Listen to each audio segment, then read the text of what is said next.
নমস্কাৰ পুনৰবাৰ ফেসবুক লাইভত আহিলো নিৰ্বাচনৰ বতৰ কথাবিলাক যদি আমি ৰিয়েক্ট নকৰো তেতিয়ালে ৰাইজৰ মাজত এটা মানে ভুল বাৰ্তা গুছি যাব হিমন্ত বিশ্ব শৰ্মা ডাঙৰীয়াই আপাৰ আসামত গৈ পেলাই কৈছে যে কংগ্ৰেছত যিবিলাক ভোট যাব সেই ভোটবিলাক বদৰুদ্দিন আজমলৰ তাত ভোটবিলাক যাব মই হিমন্ত বিশ্ব শৰ্মা ডাঙৰীয়াক এটা প্ৰত্যাহ্বান আৰু প্ৰশ্ন কৰিছো সাহস আছে যদি আপুনি আপাৰ আসামত খুজক যে কা আমি আনিছো কা বলবৎ কৰিছো অসম চুক্তি আমি নস্যাৎ কৰিছো 6 নং দফাক আমি ভুলন্ঠিত কৰিছো 6 জনগোষ্ঠীক আমি জনজাতিকৰণ কৰিব পৰা নাই ৰাইজ আমাক ভোট দিয়ক সাহস আছে নেকি হিমন্ত বিশ্ব শৰ্মা ডাঙৰীয়া আপুনি গুজৰাটৰ পানীৰ পাইপেৰে মুছলমানৰ তেজ যায় বুলি কোৱা আপুনি ইছলাম শান্তি বুলি কোৱা মানুহজনে আপুনি পাহৰি গল সময় সময় আপুনি বহুৰূপী হৈ থাকে হিমন্ত বিশ্ব শৰ্মা ডাঙৰীয়াক প্ৰশ্ন কৰিছো পুনৰবাৰ যে যদি আপুনি ইমানে দক্ষ আৰু আপুনি নীতিগত ৰাজনীতিবিদ তেতিয়ালে আপুনি আপাৰ আসামত প্ৰশ্ন আপুনি ৰাইজক কওক যে আমি কা আনিছো 5টাকৈ লৰা শহীদ হৈছে আমি অসম চুক্তিক নস্যাৎ কৰিছো ৰাইজ আমাক ভোট দিয়ক পাৰিব আপুনি হিন্দু মুছলমান সভ্যতাৰ কথা কয় হৰাইঘাটৰ শেষ ৰণৰ কথা কয় হৰাইঘাটৰ শেষ ৰণ কৰি সভ্যতাৰ যদি ইমানেই আপোনালোকে বাহাল ৰাখিব বিচাৰিছে অসম চুক্তিক আপোনালোকে কিয় নস্যাৎ কৰিলে হিমন্ত বিশ্ব শৰ্মা ডাঙৰীয়াক পুনৰবাৰ ক'ব বিচাৰিছো আপোনালোকে যদি অসমৰ পৰা আপোনালোকে বদৰুদ্দিনৰ সভ্যতাক যদি মোগলৰ সভ্যতাক যদি সঁচাকৈ যদি আপোনালোকে মুছলমানক যদি মোগল সজাব বিচাৰিছে সঁচাকৈ যদি অসমীয়া খিলঞ্জীয়াক যদি ৰক্ষণাবেক্ষণ দিব বিচাৰিছে 6 নং দফাক আপোনালোকে কিয় ভুলন্ঠিত কৰিলে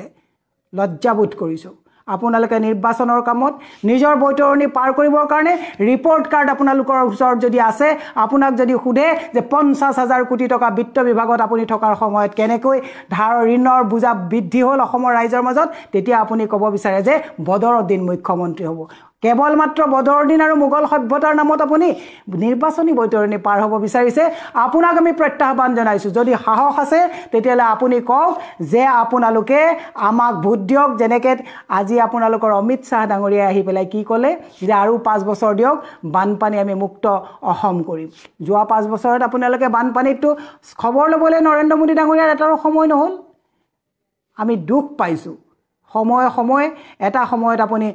গুজৰাটৰ পানীৰ পাইপেৰে মোগলৰ তেজ যায় বুলি কোৱা কথাবিলাকতো ৰাইজে পাহৰি যোৱা নাই আপুনি ৰিৱাইণ্ড কৰি চাব আপুনি যেনেকৈ কৈছিলে যে এই যে ইছলাম শান্তি আজি আপুনি আকৌ সেই অশান্তি বুলি কৈ জাতিটোৰ মাজত বিভেদ কৰিব বিচাৰিছে উন্নয়ন স্থবিৰ কৰি লৈ পেলাই আপোনালোকৰ হাতত ৰিপৰ্ট কাৰ্ড নাই सबका साथ सबका विकासर কথা কয় আপোনাৰ যদি মই পুনৰবাৰ একেটা কথাই বাৰে বাৰে দুহাৰিম যে আপাৰ আসামক লৈ পেলাই আপোনালোকে যেটো মোগল সভ্যতা বদৰুদ্দিনক লৈ ৰাজনীতি কৰিছে আপাৰ আসামৰ প্ৰত্যেকজন স্বাভিমানী ভোটাৰ ৰাইজে এওঁক উভতি ধৰক যে আপুনি বহুৰূপীভাৱে সময় আপুনি যেটো খেল লৈ পেলাই অসমখনক যোৱা 15টা বছৰৰ 2.5টা বছৰ আপুনি মুখ্যমন্ত্ৰী হ'ব নোৱাৰি গুটেই কংগ্ৰেছ চৰকাৰখনক যেটো থৰক বৰক কৰি পেলালে এইবাৰ আপুনি পুনৰ মুখ্যমন্ত্ৰী হ'বলৈ বিচাৰিছে মূল্যবোধৰ ৰাজনীতিক আপুনি মানে প্ৰাধান্য দিয়ক আপুনি মূল্যবোধৰ ৰাজনীতি কৰক কি হিন্দু মুছলমান কৈ বদৰুদ্দিন আজমল কৈ আজি তাৰিখত যুৱ প্ৰজন্মৰ চাকৰি নাইকিয়া হৈছে মূল্যবৃদ্ধি আকাশলংঘী হৈছে পেট্ৰলৰ দাম 92 টকা 90 টকা হৈছেগে আজি তাৰিখত অত্যাৱশ্যকীয় সামগ্ৰী চাউল আৰু আলুক আপোনালোকে বাদ দিলে 9:10 আপোনালোকে যেটো অসমৰ যেটো বিশেষ ৰাজ্যৰ মৰ্যাদা আপোনালোকে কৰ্তন কৰিলে এইবোৰ কথা ঢাপা মাৰিবলৈ গৈ এইবোৰ কথা ঢাকুন মাৰিবলৈ গৈ আপোনালোকে কৈছে সভ্যতাৰ কথা মোগলৰ সভ্যতাৰ কথা ৰিপৰ্ট কাৰ্ড দিয়ক আপোনালোকে কিমান सबका साथ सबका বিকাশ কৰিলে দুৰ্ভাগ্যজনক কথা আপোনাৰ শিক্ষা বিভাগত থকাৰ দিনতে অসমীয়া মাধ্যমিকৰ প্ৰত্যেকখন স্কুলত আজি তাৰিখত মানদণ্ড আপুনি গুণগত মানদণ্ড ম্লান হ'ল আপোনালোকৰ দিনত আপোনাৰ দিনতে 3000 কৈ স্কুলত তলা লাগিবলগীয়া অৱস্থা হ'ল ৰিপৰ্ট কাৰ্ড দিয়ক কি আৰু কিমান আৰু হিন্দু মুছলমানৰ এবাৰ ক'ব যে ইছলাম মানে শান্তি এবাৰ ক'ব যে গুজৰাটত মুছলমানৰ তেজেৰে পাইপ যায় কি পানীৰ পাইপেৰে মুছলমানৰ তেজ যায় এবাৰ আপুনি কয় প্ৰধানমন্ত্ৰী নৰেন্দ্ৰ মোদীক ৰিক্সা আলাই চৰিয়াব সেইজন মানুহে কিমান পাভলুতি মাৰিব ঈশ্বৰে আপোনাক কি দিয়া নাই হিমন্ত বিশ্ব শৰ্মা ডাঙৰীয়া মূল্যবোধক আপুনি বিশ্বাস কৰক আপোনাৰো মানে পৰিয়াল আছে আপোনাৰো সমষ্টিৰ যুৱ প্ৰজন্ম সকল আছে সেই সকলে আপোনাৰ পৰা কি ল'ব আপোনাৰ লগততো লক্ষ লক্ষ মানুহৰ ফ্ৰেণ্ড ফলোৱাৰ্স আছে আপুনি যদি সময় নিজৰ স্বাৰ্থৰ কাৰণে এনেকুৱা কথাৰ আশ্ৰয় লয় তেতিয়ালে আপোনাৰ হিষ্ট্ৰীত নামটো কি হৈ যাব গতিকে আপোনাক এটা আজি কথাত প্ৰত্যাহ্বান জনাইছোঁ, সাহস আছে যদি পুনৰ আপুনি এখন মিটিং কৰক যে কা আমি আনিছোঁ, কা আমি বলবৎ কৰিম, অসম চুক্তিক আমি আখৰে আখৰে পালন নকৰি ভুলন্ঠিত কৰিবলৈ অসম চুক্তি কোনো গীতা বাইবেল নহয় বুলি আপুনি অসম আন্দোলনৰ 855 জন লোকক যিটো আপুনি তিৰস্কাৰ কৰিলে, অসন্মান কৰিলে, সেইটো যদি হিম্মত আছে আপুনি তেতিয়ালে সাহস আছে যদি সেইটো কথা কৈ পেলাই আপুনি আপাৰ আসামত ভোট খোজক। আপুনি আপাৰ আসামত গৈ পেলাই আপাৰ আসামৰ ৰাইজ বহুত শিক্ষিত ৰাইজ, বহুত ৰাজনৈতিকভাৱে সজাগ ৰাইজ, ৰাজনৈতিকভাৱে সচেতন ৰাইজ, কিমান দিন আৰু উথল পুথলৰ ৰাজনীতি কৰিব? আপোনাক ভগৱানে বহুত দিছে, অসমৰ ৰাইজে আপোনাক অকুণ্ঠ মৰম দিছে, অসমৰ ৰাইজে আপোনাক কি দিয়া নাই? কিন্তু এটা জাতিক ভাগ ভাগ কৰি হিন্দু মুছলমানৰ মাজত বিভেদ কৰি আপুনি কেৱল মাত্ৰ আপোনাৰ সপোনৰ সেই চকীখনত বহিবৰ কাৰণে কিমান আৰু উথল পুথল কৰে? সেইকাৰণে আপোনাক বিনম্ৰভাৱে অনুৰোধ জনাইছোঁ, ৰিপৰ্ট কাৰ্ড দেখুৱাওক যে কিমান কোটি টকাৰ ধাৰ লগালে কৰোণাৰ নামত আপোনাক যিমান মানুহে সহায় কৰি ইমান টকা পইচা দিয়াৰ পিছত ৰিপৰ্ট কাৰ্ড আজি আপোনালোকৰ হাতত নাই। কেৱল মাত্ৰ সভ্যতা আৰু দুটামান কবিতা পাঠ কৰিলেই, দুটামান গীতাৰ শ্লোক পাঠ কৰিলেই কিন্তু আপোনাৰ অন্তৰ শুদ্ধ নহয়। মই আজিও কৈছোঁ, সময় আছে হিমন্ত বিশ্ব শৰ্মা ডাঙৰীয়া, এতিয়াও মূল্যবোধৰ ৰাজনীতি কৰক। কি নাই আপোনাৰ লগত? ক্ষমতা আছে, টকা পইচা আছে, পৰ্বতসমূহ আপুনি পাহাৰসমূহ আপুনি সম্পত্তি যা যোগাৰ কৰিছে, তাৰপিছতো যদি আপুনি অসমৰ মানুহৰ এইখিনি সময়ত আপুনি আদৰ বুটলক, ঘৃণাৰ ৰাজনীতি কিয় আপোনালোকে বিয়পাইছে? যুৱ প্ৰজন্ম, আমাৰ ল'ৰা ছোৱালীকেইটাক, আমাৰ ভৱিষ্যত প্ৰজন্মৰ মাজত যিটো সমন্বয় আছে, এই সমন্বয়টোক ব্ৰেক কৰি পেলাই উন্নয়ন স্থবিৰ কৰি কেৱল হিন্দু মুছলমান আৰু শৰাইঘাটৰটো শেষ ৰণ আছিলে, আকৌ এবাৰ আপুনি মোগলৰ ৰণৰ কথা ক'লে। আপুনি কিমান ৰণ কৰে? আপুনি তাৰমানে সুস্থ আৰু মানে শান্তিৰে অসমখন থকাটো নিবিচাৰে নেকি? কেৱল উথল পথল এনেকৈয়ে আপোনাৰ জীৱনটো পাৰ কৰিব নেকি? আপোনাক কি দিয়া নাই ভগৱানে? সেইকাৰণে আপোনাক কৈছোঁ, প্ৰত্যাহ্বান হিচাপে কৈছোঁ, এবাৰ আপাৰ আসামত কওক যে অসম চুক্তি আমি নস্যাৎ কৰিলোঁ, 6 নং দফাক আমি ভুলন্ঠিত কৰিলোঁ, 6 জনগোষ্ঠীৰ জনজাতিকৰণ কৰিব। চাহ জনগোষ্ঠীৰ কথা কয়, চাহ জনজাতিকৰণ কিয় কৰিব নোৱাৰিলে আপোনালোকে? 365 টকা কিয় দিব নোৱাৰিলে? আপুনিতো খুব দক্ষ মন্ত্ৰী,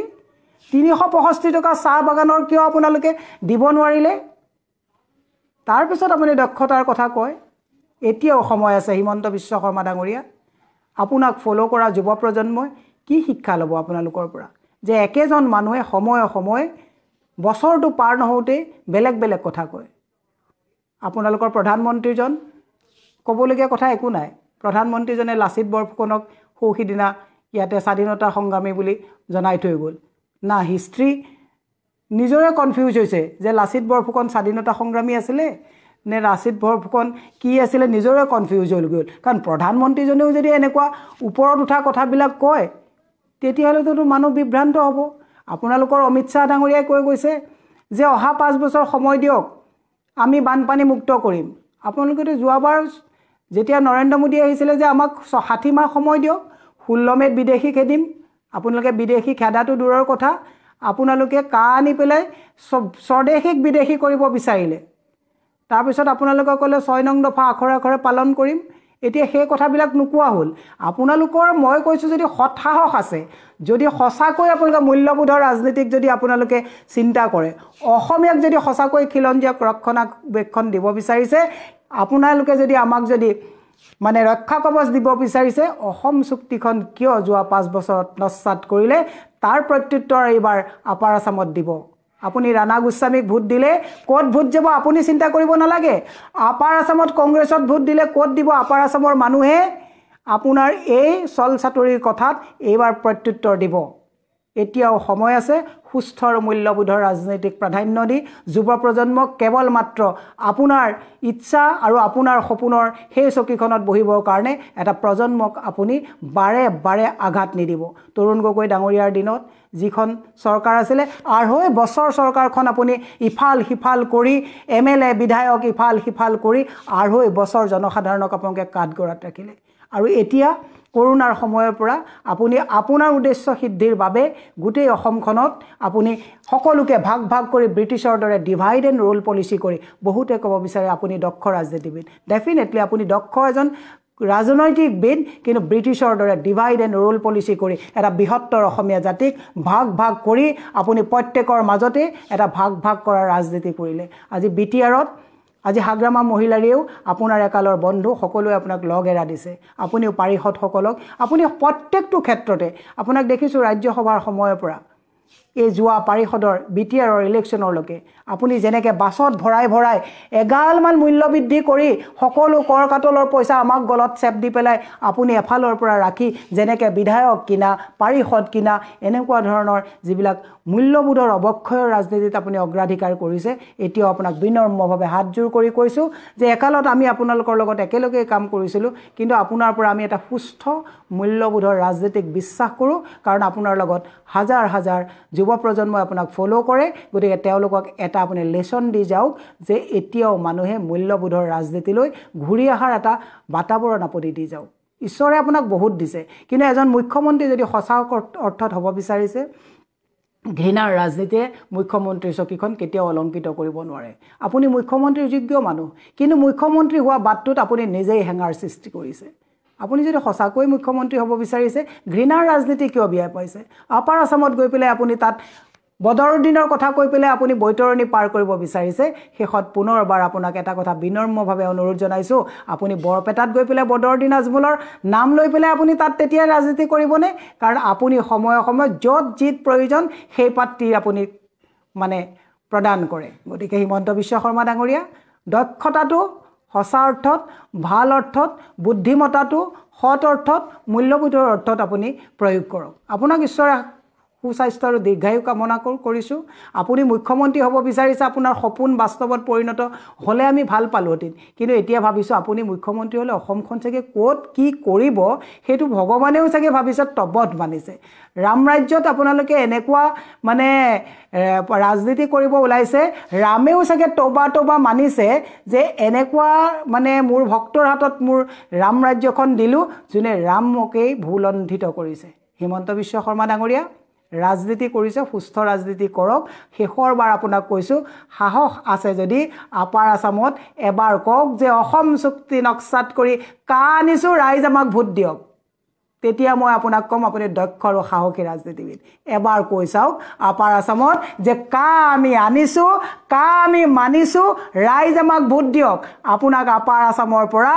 জেড কেটেগৰী থাকিলেও কিন্তু আপুনি পলাই আহিব লাগিব সেইটো প্ৰত্যাহ্বানৰ কাৰণে আপুনি সাজু হওক ইভিএমত ৰাইজে আপুনি যে কা আনিছে হিন্দুৰ যিটো ৰাজনীতি কৰিব বিচাৰিছে হিন্দু মুছলমানৰ মাজত যিটো পলাৰাইজেশ্যনৰ উন্নয়ন স্থবিৰ কৰি উন্নয়ন আৰু সকলোতে ঢাকনি মাৰি কেৱল বদৰুদ্দিনক লৈ যিটো ৰাজনীতি কৰিব বিচাৰিছে হিন্দু মুছলমানৰ যিটো ৰাজনীতি কৰিব বিচাৰিছে ৰাইজে ইভিএমক মানে এবাৰ প্ৰত্যুত্তৰ দিব এটা কথা অসমৰ প্ৰবাদবিলাক আছে কেতিয়াবা বেজৰ নাকত খৰে লাগে আপুনি এই কথাবিলাক মনত ৰাখিব আপোনাৰ কিন্তু কেতিয়াবা ফৰ্মুলাবিলাকত আউল লাগিব ধন্যবাদ শুভৰাত্ৰি